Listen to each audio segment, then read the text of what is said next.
The following program is sponsored by Happy Science.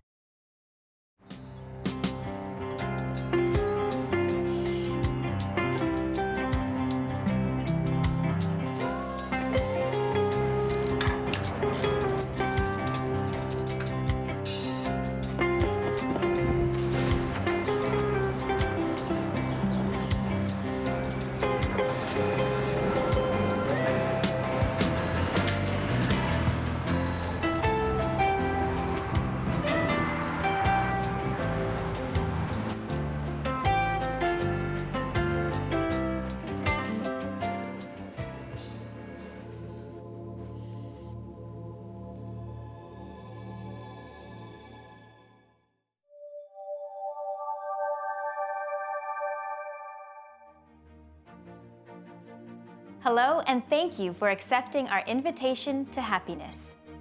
Ryuho Okawa is a global visionary, renowned spiritual leader, and international best-selling author. With his deep spiritual insight, wisdom, and compassion, Okawa is committed to guide people to true happiness and create a better world. To accomplish this, he founded Happy Science Group in Japan in 1986, which is now a global movement in over 100 countries. His vision and message to the world goes beyond the differences of race and language. Together, throughout this program, we'll be exploring ways to attain true happiness from a spiritual perspective and how you can create a better world starting from within. Today's topic is on overcoming religious conflict, which is one of the most important missions of Happy Science. This is an issue that continues to cause major conflict and confusion in our world. What are the fundamental issues and how can we overcome them with peace for all? Before we get started, let's ask the streets of New York, how would you resolve religious conflict? I would try and communicate in some universal way, and that's what I don't know if there's a way to universally communicate that religion is not violence, religion is love, and that at the end of the day, religion is all pointing towards the same thing, which is to love yourself and to love the others around you and to spread peace. It's all about respect. All jokes aside, it's all about respect. And, considering other people's ideas and, learning how to, they may be different from yours, but, just come to what's that word I'm looking for mutual ground. It's all about that. I think religious conflict, we have to acknowledge that it's never going to be the same. It's never going to be a unified God or spirit or whatever. And we have to accept all of the different ones and enjoy them and make the most of the diversity of beliefs. How about you? How would you resolve religious conflict? Let's hear from Okawa. The power of mercy is the fundamental light that comes from God and Buddha. And many religions speak of it. And yet, many bloody acts of terrorism and war involving religions break out. This fills me with a great deal of sadness. Right now, Europe, especially France, is outraged by the attacks from extremists in the Islamic world. On the flip side, air bombings by the West on the Islamic State are gaining intensity. On seeing this, I am overwhelmed by sadness too deep for words. I have no words. I understand that both sides have their own reasons to attack.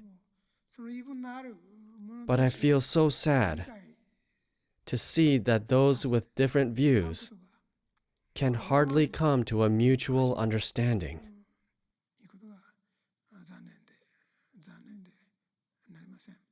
Why have Christianity and Islam been at odds for more than 1,000 years? In the late medieval period, Islam penetrated into Europe, and the Holy Roman Empire came very close to a collapse. It was in an era in which Christianity was in a very precarious position. It was a time when all of Europe could have been converted to Islam. After that, however, Christian nations regained power, along with the rise of Protestantism and the Industrial Revolution. And if things continue to proceed as they are now, it could possibly lead to the destruction of Islamic countries. We can see that we are now faced with some major questions. Will new innovations occur in the near future? Will God bestow new power? How will our civilization change? For example, according to the teachings of Islam, idol worship is considered wrong. In ancient Judaism as well, Moses gave teachings that also stated that idol worship was wrong. This idea originated from the idea that God is different from humans. Since God is an incomparably great being, if God is expressed in the form of an idol, people may mistakenly believe that this is how God truly is. They may start to think that God and humans are on equal footing. They might start to think that God is basically the same as humans. Thus, one should have faith in God without expressing Him in that sort of form. Feeling awe toward power that are not of this world is an extremely important part of religion. However, people are getting the wrong idea if they are making this too much of a formality and harboring the desire to destroy all representational objects. It is only natural that as time passes, people would want to not only imagine in their mind what they revere, but to actually see it with their own eyes and feel it.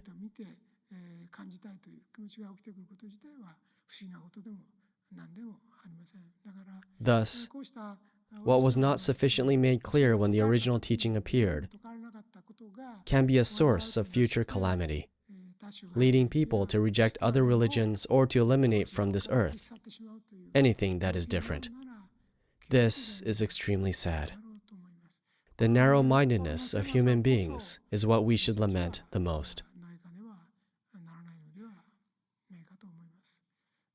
In the teachings of Happy Science, integration of all religions is one of our major concepts.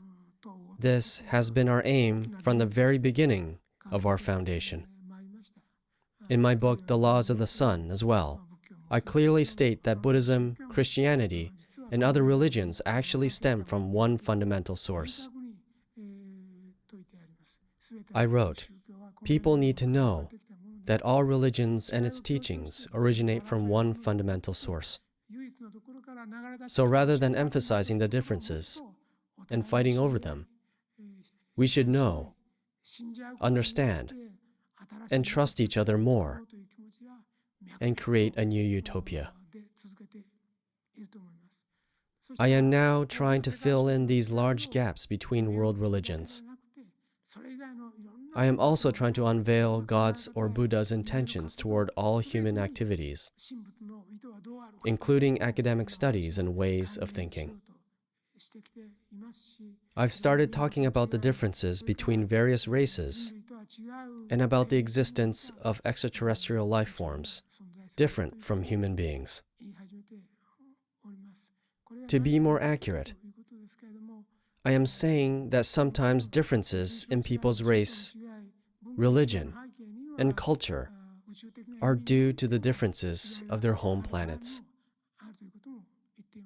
Based on an understanding that differences exist, we are all born as contemporaries into this soul training ground, Earth, where we try to create new lifestyle patterns, civilizations, cultures, philosophies, and ways of thinking, while surviving in the midst of various environments. A variety of souls come to Earth to try to establish righteous ways of thinking and to live as Earthlings. They come to figure out and form righteous value systems, morals, and religion on the Earth. This is not done to cause confusion among humanity. Instead, it is to urge people to awaken to a new potential by recognizing the differences among us. By knowing the differences, we can realize that we still have room to change. There are indeed differences in each religion, but that should not lead people to destroy all other religions. Instead, when people find elements in other religions that do not exist in their own, they should analyze what those elements are and work to innovate their religion to enhance its power to improve humanity. It is not as though everything was created perfectly out of a uniform mold from the very beginning. Humans were not created all uniformly in a robot factory. Accepting these differences and understanding other people are also one aspect of love. When people cannot love someone, it is because they cannot understand that person. When they come to understand the other person, they come to love him or her. Because people cannot understand each other, they hate, attack, and exclude each other. And as a result, the chain of hateful acts never end. Do not think it a matter of course that this chain of hatred never ends. We must not extend the chain of hatred.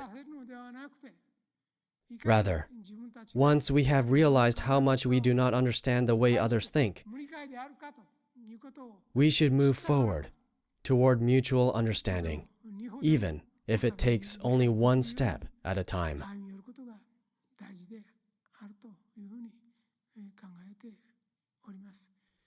Happy Science was not created to bring confusion or chaos to this world. It was established to explain the existing differences, to help people understand each other, and to live in harmony, thereby creating a great new utopia. I have done my 2,400th lecture in this year. We will hold a publishing commemoration assembly for my 2000th book, The Laws of Justice. I understand that 2,000 books sound like a massive number. But this means that right now, threads of salvation are continuously provided toward all sorts of people. The underlining truth is that all religions come from one source. We need to abandon narrow-mindedness and establish a macro perspective. We need to awaken to new potential as a whole by accepting and understanding the differences in other religions.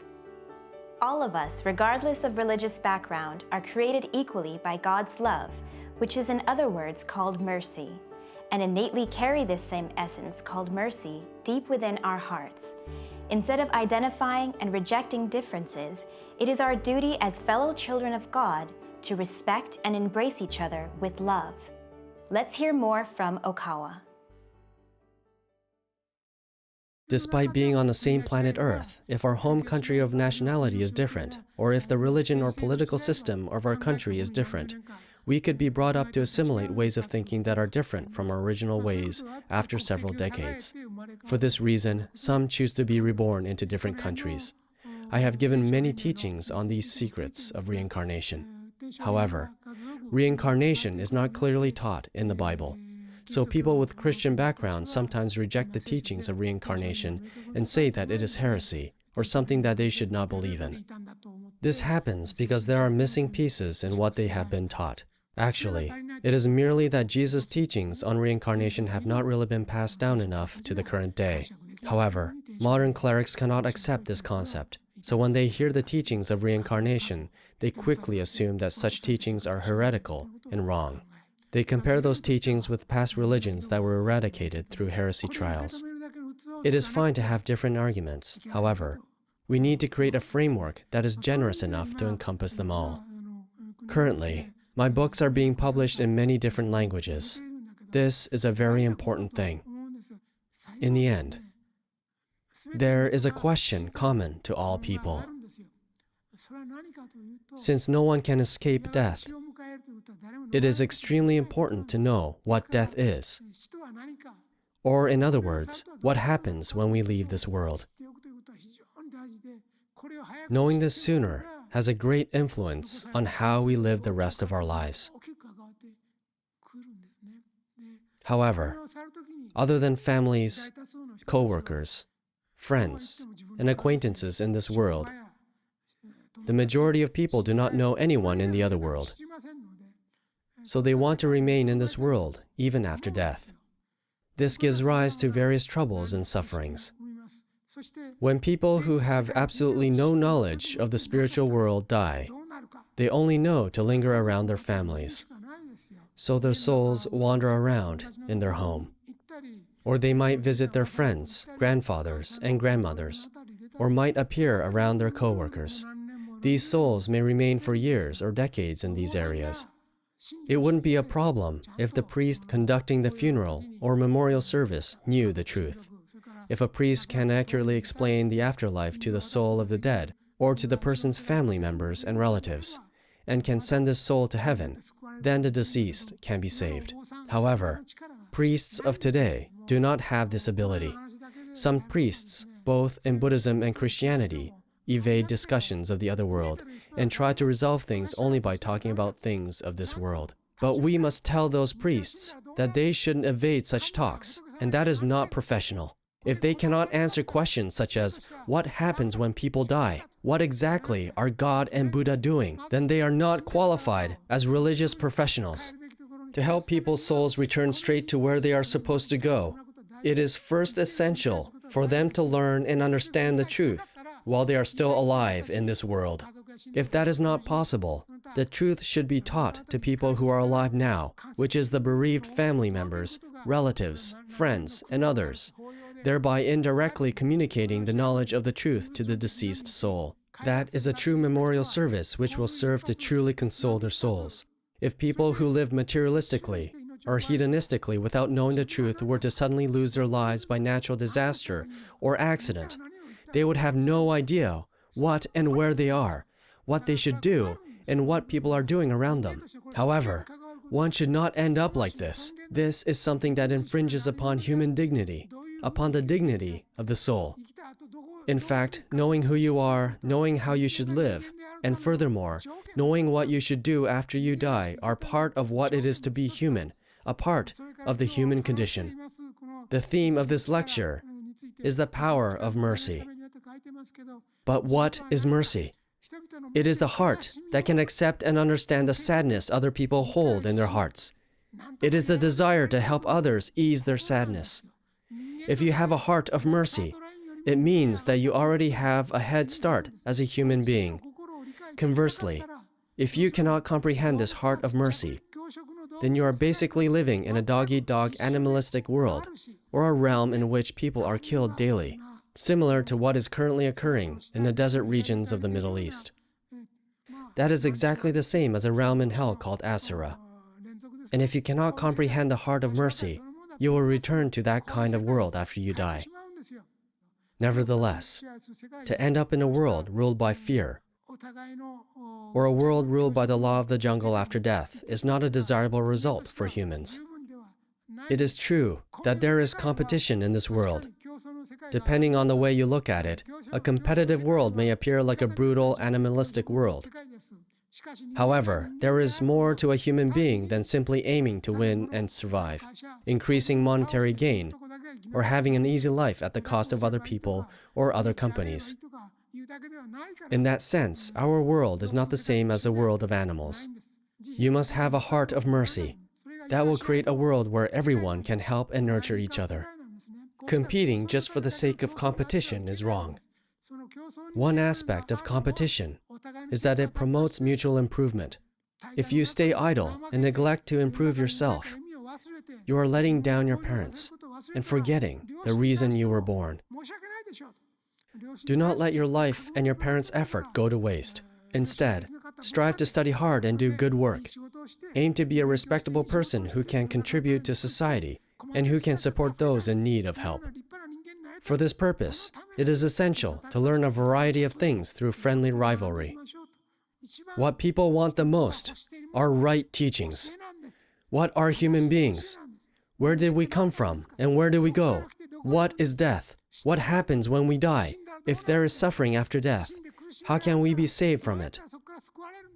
What can I do to become a wonderful being who can lead people after I die? Teachings that can answer these fundamental questions are needed now in Japan and across the entire globe. I want the laws and the teachings to reach as many people as possible. I want the heart of love to reach as many people as possible. This concrete action is the very power of mercy. I want all of you to awaken to this power of mercy dormant within you. Many people are waiting for the truth. I pray from the bottom of my heart that the light of love will reach all people throughout Japan and the world. Thank you very much. Let's hear more from Okawa about the meaning of mercy in English.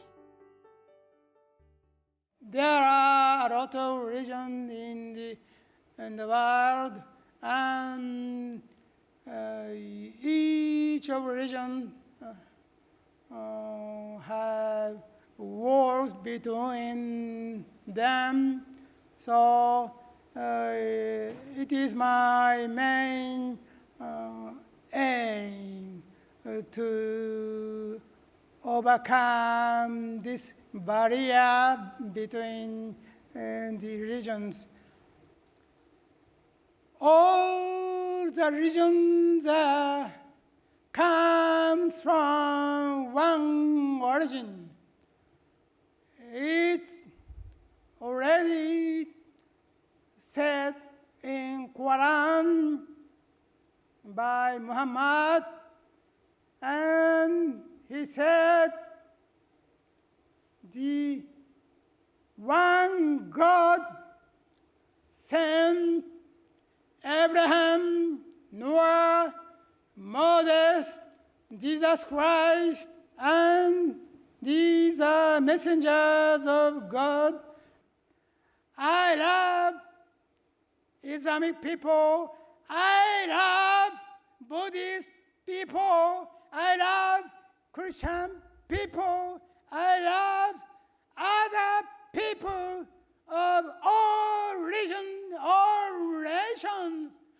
I love the people who believe in me, and I also love the people who don't believe me. This is a mercy. This is a mercy which nourished human beings from the beginning. And I dare say, each of you are equal in the bottom of heart.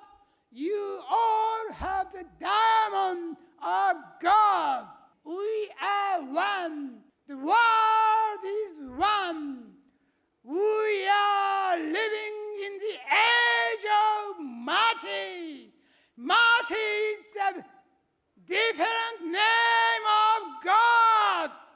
Mercy means God stands by you every day. In what case comfort made, God is with you. When God is with you, nothing can defeat you. You overcome everything. You are invincible being. Mercy is to understand the sorrow of our fellow human beings through understanding God's viewpoint. Through God's great mercy, He allows us to reincarnate in different eras, countries, and even different genders for soul experience and to awaken to mercy within us. God, the creator of our souls, is a merciful and compassionate supreme being. God does not judge His children, so neither should we. He believes in our innate power of choosing good over evil. As God's children, we, human beings, must overcome our differences and choose unity over division, love over hatred. Please believe that no matter which religion you practice, God loves each one of us.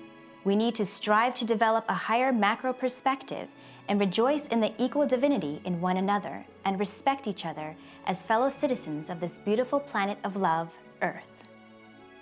Today's lectures are included in the books The Laws of Mission, The Laws of Justice, and The Laws of the Sun.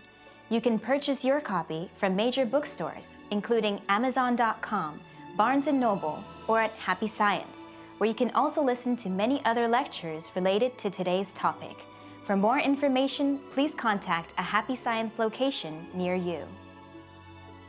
If you'd like to learn more about Okawa and the teachings of Happy Science, visit invitationtohappiness.org or call us at 1-800-710-7777. We have a big announcement. On Sunday, October 22nd, Okawa will be coming to Toronto, Canada to give a special lecture. It will take place at Weston Harbour Castle, Toronto. All are welcome.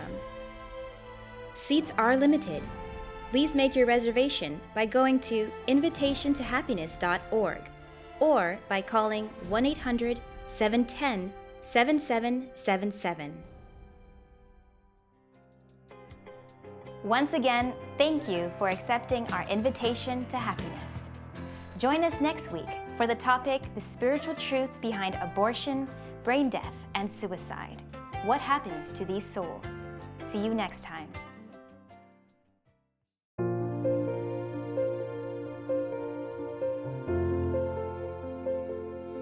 Awaken to a new level of spirituality today.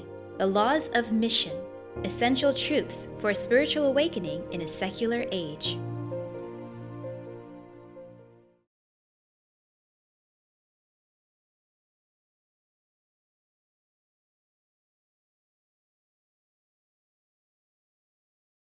I recommend the Laws of Mission to each and every seeker. It was so powerful because in my religious path, I've always been centered on my enlightenment, and what the Laws of Mission has brought me to do and to look at is expanding that enlightenment, expanding that vision of helping others to become enlightened. And I feel like I have a lot to share in that regard, in terms of sharing all that I feel in my heart with others, and Master's books have been so profound. The author has given me so much material to work with to be able to share the truth with others, and the Laws of Mission is a very strong calling towards that level of enlightenment. Not just your personal enlightenment, but the enlightenment of other humans on Earth.